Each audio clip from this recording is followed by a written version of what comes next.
I encounter self-transforming elf machines, which are creatures, entities, perhaps, although they're not made out of matter. They're made out of, as nearly as I can figure it out, they're made out of syntax driving light.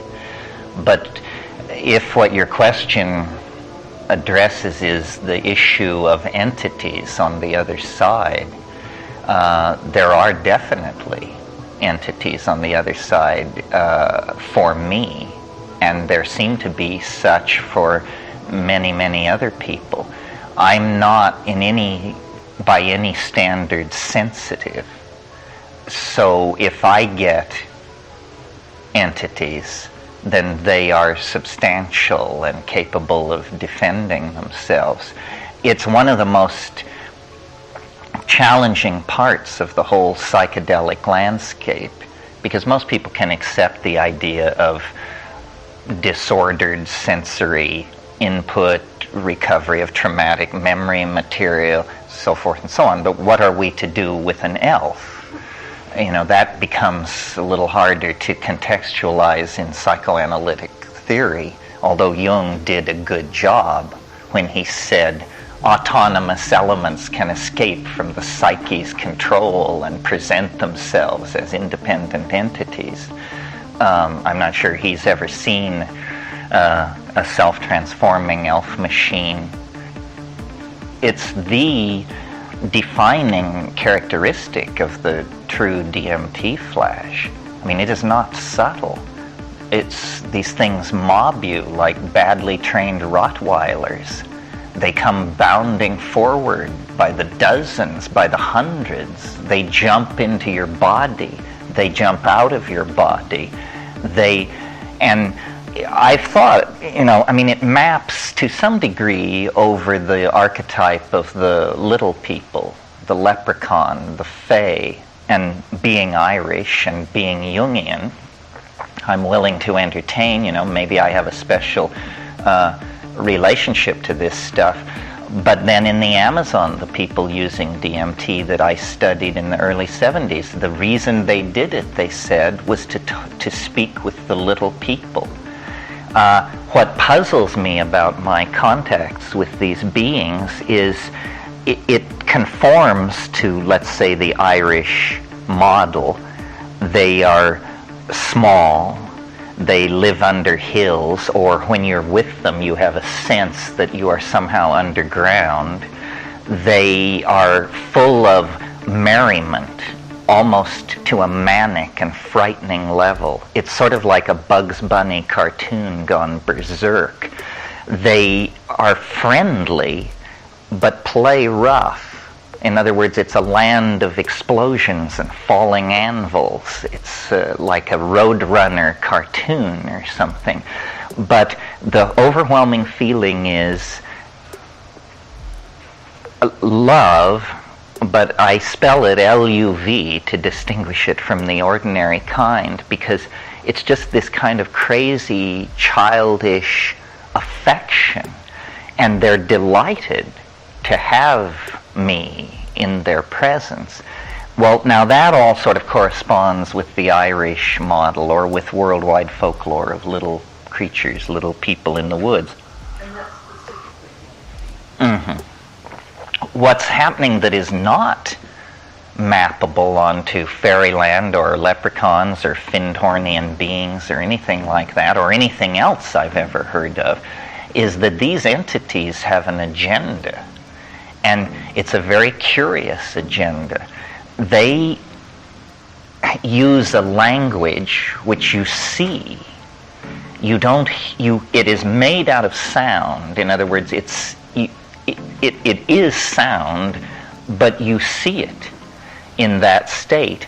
And the entire point of the encounter, from their perspective, seems to be to teach you to do this. They want you to transform your language.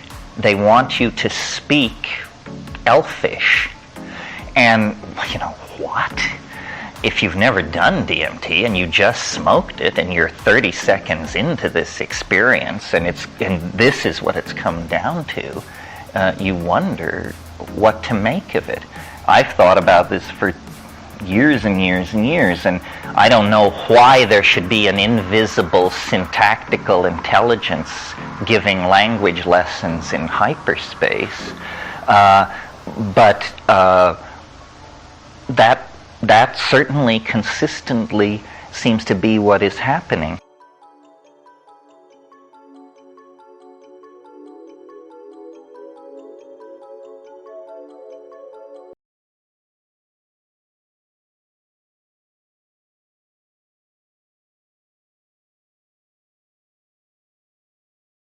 The most common entity that I encounter is a typical machine elf. It's a non-morphing, non-human bionic robot that looks like a mechanically enhanced living organism.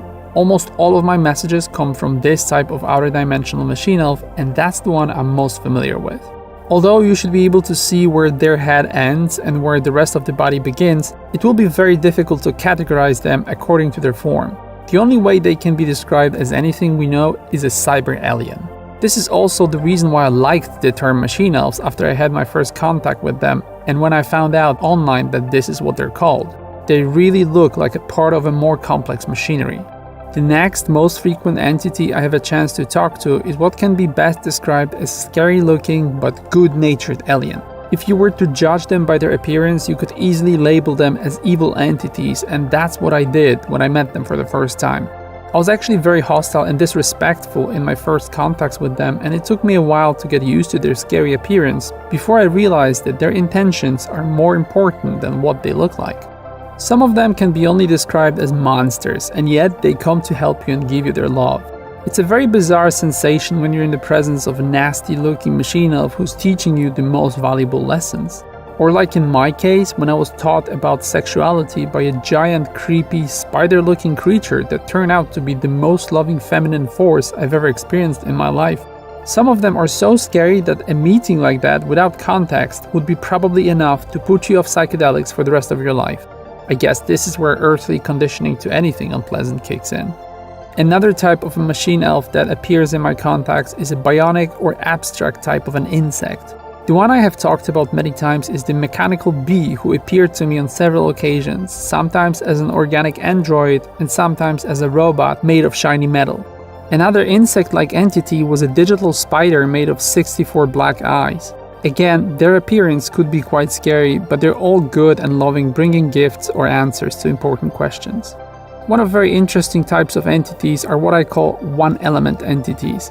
They are usually made of a single shape or single object with some additional details. It could be a digital cube or a bionic triangle or tetrahedron, still transmitting messages and giving you the same valuable knowledge as the rest of the machine elf family. One of the more common machine elves that people report seeing are the Greys. They look like typical UFO abducting aliens that people have been describing for decades.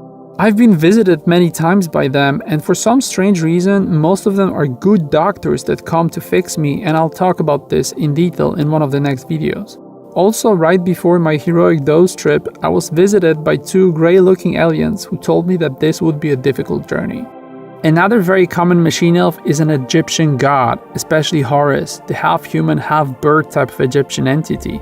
I don't know what seeing them means, but I know that many of you have a lot of contact with them. I've seen it only once. It's important to mention that machine elves not only have variety of forms, but they also appear in various styles. It could be a sharp, hyper-realistic vision, but it could also be a distorted, low-frequency visual like that from an old TV. One of the most frequent ones that I get are machine elves that appear to me as cartoon character or in cartoon style. They are characterized by very simple shapes with extremely bright psychedelic colors. Sometimes it feels like the entities use Instagram filters on their appearance in communication with me. Which brings me to my second general category of the entities I encounter in psychedelic states, and they are abstract geometric entities. These are very difficult to describe as they don't look like anything, and the only common denominator they'll have is that they usually morph and they don't have a well-defined form. They can be made of self-interacting geometric figures or waves of morphing 3D shapes, and human language doesn't really have the vocabulary necessary to describe this type of an entity. They can be divided into animated fractal entities and pure energy entities. It would be difficult to call them machine elves because they don't look like anything resembling any type of entity other than that it has consciousness and that it communicates with you. It was one of the first type of entities I met, and it showed me the difference between humans and them, and it looked like a universe filled with morphing energy blocks. I don't think it would make much sense for me to try and describe them, as they look like a complex animation of kaleidoscope-like vision. These entities are spectacular to watch and experience, and they're always the highlight of every trip. It could be even that these entities hide behind a visualization to occupy my senses while they're giving me their messages. I cannot say I have it figured out.